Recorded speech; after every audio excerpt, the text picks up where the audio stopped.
Donc, au travers de cette vidéo, il va y avoir 6 situations différentes. D'accord? On va essayer de les comprendre, de les capter, ces situations, et après on y reviendra dessus. Ok?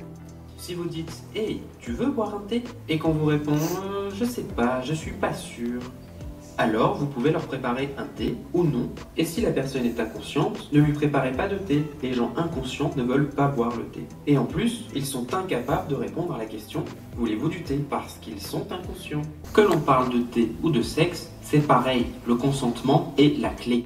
Le problème dans la pornographie, c'est que il y a tellement de... Enfin, je ne saurais pas vraiment comment l'expliquer, mais il y a des scènes avec du consentement et d'autres non. Et moi, je trouve ça problématique d'ailleurs, parce que ça peut influencer sur le regard des femmes, malheureusement, et c'est juste ignoble pour moi. C'est pas forcément comme ça que ça se passe. Normalement, c'est beaucoup plus calme et naturel, c'est beaucoup plus un état d'échange que juste être bourrin avec la personne. C'est pas forcément comme ça que ça se passe. Et c'est important de montrer que c'est pas forcément ce qu'on montre sur les réseaux ou sur les sites pornographiques.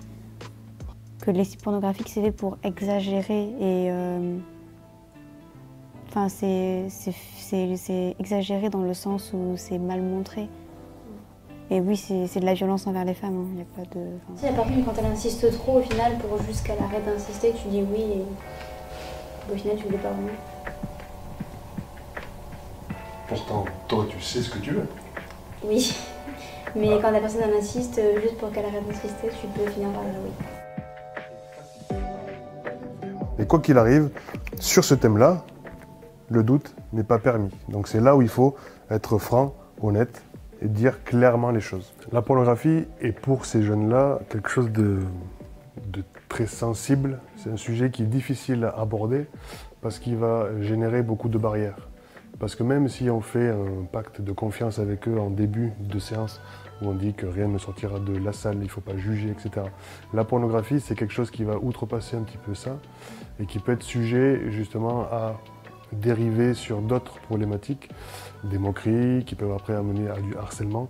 Donc en fait, on essaye à chaque thème qu'on aborde sur l'éducation, sur l'ERS, d'aborder ce sujet, d'aborder la pornographie de manière un peu détournée, sur le consentement, sur l'égalité homme-femme, sur la relation aux autres, sur le corps, soi-même, le corps de l'autre.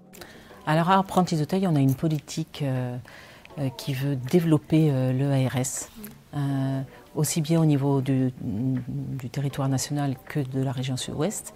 Et on est en train de former des salariés, des cadres, pour qu'ils soient à même d'animer des ateliers. Et que ce soit dans notre région ou au niveau national, on voit que les chiffres ont vraiment augmenté concernant la consommation de pornographie. L'accès aux réseaux sociaux est facilité, les jeunes ont des portables. Un jeune sur 3 en CM1 a déjà été exposé à des images pornographiques. Ça ne veut pas dire qu'il a regardé de son plein gré, mais les images, les contrôles parentaux ne sont pas si fiables que cela.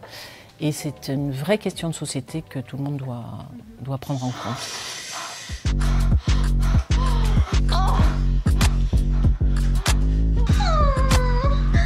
Il faut éduquer, c'est hyper important. Et c'est un des problèmes, des gros problèmes, notamment en France, c'est qu'il n'y a pas d'éducation à la sexualité, il n'y a pas d'éducation au sexe. Et que dans ce cadre d'éducation sexuelle, il faut aussi éduquer les gens à comprendre ce qu'est le porno. Et ça me paraît, oui, c'est basique et c'est évident et c'est un vrai problème. Que la sexualité, c'est pas forcément de la violence, c'est pas forcément des coups, c'est pas forcément des insultes. Oui, parce que ces mineurs, en fait, ils arrivent sur cette application et puis ils voient... Ils vont tous vouloir jouer à Rocco Siffredi ou un autre et... Oui, c'est ça qui est dangereux. Oui, ah oui, très dangereux.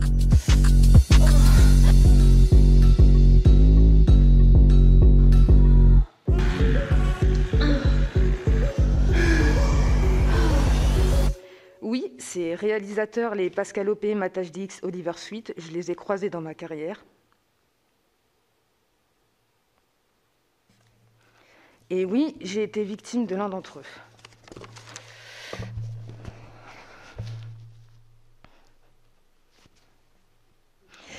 Attention, ce ne sont pas des pratiques sexuelles filmées ce jour-là dans... Non, ça va, t'inquiète. Attention, ce ne sont pas des pratiques sexuelles filmées ce jour-là qui me posent problème. J'ai fait bien plus hard, des performances bien plus audacieuses ailleurs. La scène qu'ils ont tournée avec moi m'a laissé l'amère saveur d'avoir été, un soir de 2012, la victime d'un abus de faiblesse et d'un non-respect évident de mon consentement. J'ai été la victime d'une façon de faire, d'une méthode de fabrication qui n'a rien à voir avec le métier qui est le mien, mais qui fait tâche avec l'industrie que je défends. On voit plus de femmes se faire violenter que des hommes. Bien sûr, hélas c'est comme ça, hein, c'est la femme qui est humiliée, la femme qui est par terre, la femme qui subit plusieurs partenaires. On est toujours dans des schémas assez classiques qui sont dangereux parce que ça va générer, c'est vu par des mineurs, c'est vu par des adolescents. Et je pense que c'est très sérieusement une usine à fabriquer des futurs délinquants sexuels, des futurs violeurs, voire des futurs auteurs de féminicides. Tout ce qui s'est passé avec Jackie et Michel, avec les producteurs qui étaient irrespectueux, qui étaient véreux, c'était des choses qui se savaient déjà, la plupart du temps. Sauf qu'évidemment, nous, on ne peut pas parler à la place des victimes, en fait. Donc c'est aussi pour ça que ça a tardé à ce que les victimes aient le courage de parler, à ce qu'elles aient la force de parler. Ça a tardé parce que des fois, on parle et on ne nous écoute pas. Parce qu'on nous dit, c'est parce que tu fais du porno, c'est bien fait pour toi. Donc du coup, c'est pour ça que ça tardait. Mais en fait, on savait que c'était pas des gens recommandables. Une information judiciaire a été ouverte et un certain nombre de mises en cause ont été interpellées et auditionnées. Il y a des acteurs, des producteurs et les gérants du site internet Jackie et Michel. Me concernant, mon client conteste fermement les faits qui lui sont reprochés. C'est-à-dire qu'il lui est notamment reproché d'avoir envisagé des scènes sur les tournages, des scènes pour lesquelles les actrices n'étaient pas préparées. C'est-à-dire que le tournage en lui-même était prévu, mais il y a des pratiques sexuelles qui ont été dénoncées par les actrices comme n'ayant pas été contractualisées quelque part. Moi, mon client le conteste totalement.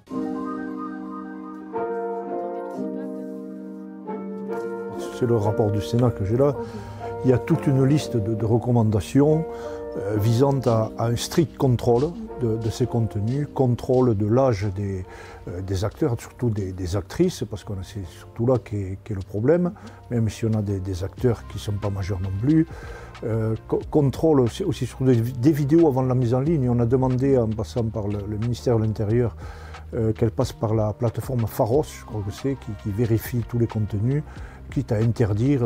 Il faut, je crois, qu'on se débarrasse une bonne fois pour toutes. Se débarrasser, on aura peut-être du mal, parce que bon, les fraudeurs ont toujours un temps d'avance, mais au moins qu'il y ait un contrôle et qu'ils sachent qu'on ne peut pas publier n'importe quoi, n'importe quand, en toute impunité. Pas de réforme, à mon avis, nécessaire. Ce qui est certain, dans les préconisations du rapport du Sénat, moi je pense que ce qui est toujours utile, c'est toujours plus d'informations. Voilà. Informer, sensibiliser et permettre aux gens de connaître les solutions qui s'offrent à eux quand ils rencontrent des difficultés. Je pouvais me permettre de refuser des propositions de travail car j'avais un salaire dans mon emploi classique, mais ce n'est pas le cas pour toutes les personnes qui arrivent dans le secteur. Or, il n'existe pas de guide, pas de formation, pas d'organisme de soutien pour se lancer comme professionnel des films pour adultes. Une actrice débutante qui arrive souvent en n'y connaissant rien ou pas grand-chose n'est pas assez entourée. Elle n'a personne pour lui expliquer comment naviguer dans ce milieu difficile. Elle n'a pas le droit de prendre un agent pour la protéger ou défendre ses intérêts, car la loi sur le proxénétisme empêche en France cette profession d'exister. Elle se retrouve donc la plupart du temps seule, face à des entreprises et des individus focalisés sur l'argent et les profits qu'elle peut générer, sans aucun pouvoir de négociation, sans connaissance sur le milieu, sans savoir ce qu'elle est en droit d'exiger ou non. Moi, je savais que c'était plié avant d'y aller. J'aurais eu beau dire tout ce que je voulais, ça ne servait à rien et que ça n'allait pas les faire changer d'avis. Que leur avis était déjà fait avant, en fait. Ce qui est dommage, c'est que c'est dans le cadre d'enquêtes pour violence. Alors que ça fait des années, en fait, que le milieu il aurait besoin d'un meilleur encadrement, d'un droit du travail plus adapté, etc. Et donc je me dis, il faut toujours attendre le moment où il va y avoir des violences pour que, en fait, les gens fassent quelque chose, quoi. Et donc ça m'a un peu embêtée. Il y a tout un passage où, en fait, évidemment, Nikita ayant subi des violences, elle en a parlé. Et en fait, il y a un passage à la fin où il y a une des sénatrices qui lui dit lorsque vous avez connu certaines dérives de cette industrie du sexe, n'avez-vous jamais imaginé changer de métier? Là, j'ai regardé la sénatrice et je lui ai dit, mais vous auriez dit ça à quelqu'un d'autre qui se serait fait violer dans le cadre de son travail? Vous auriez dit ça à une journaliste qui se serait fait violer dans le cadre de son travail? Est-ce que vous lui aurez dit, moi, change de métier? Comme si c'était de notre faute parce qu'on a choisi ce métier.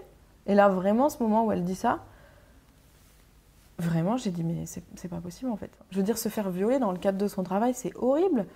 Et donc en plus, ce serait à nous de changer de travail, de laisser tomber notre carrière, nos compétences, tout ce qu'on sait faire. Je ne comprends pas pourquoi on est en train d'essayer de faire passer des lois supplémentaires pour des prétextes qu'on voudra, alors qu'en fait, dans ce qui s'est déjà passé, c'est-à-dire ce qui s'est déjà passé sur les plateaux, c'est-à-dire des agressions sexuelles, de la traite d'êtres humains, des viols, etc., de la manipulation, usage de faux, ce qu'on veut, en fait, tout ça, les lois existent déjà. Donc en fait, pourquoi on est en train d'essayer de créer d'autres lois, alors que déjà peut-être appliquer celles qui existent au porno, ça suffirait.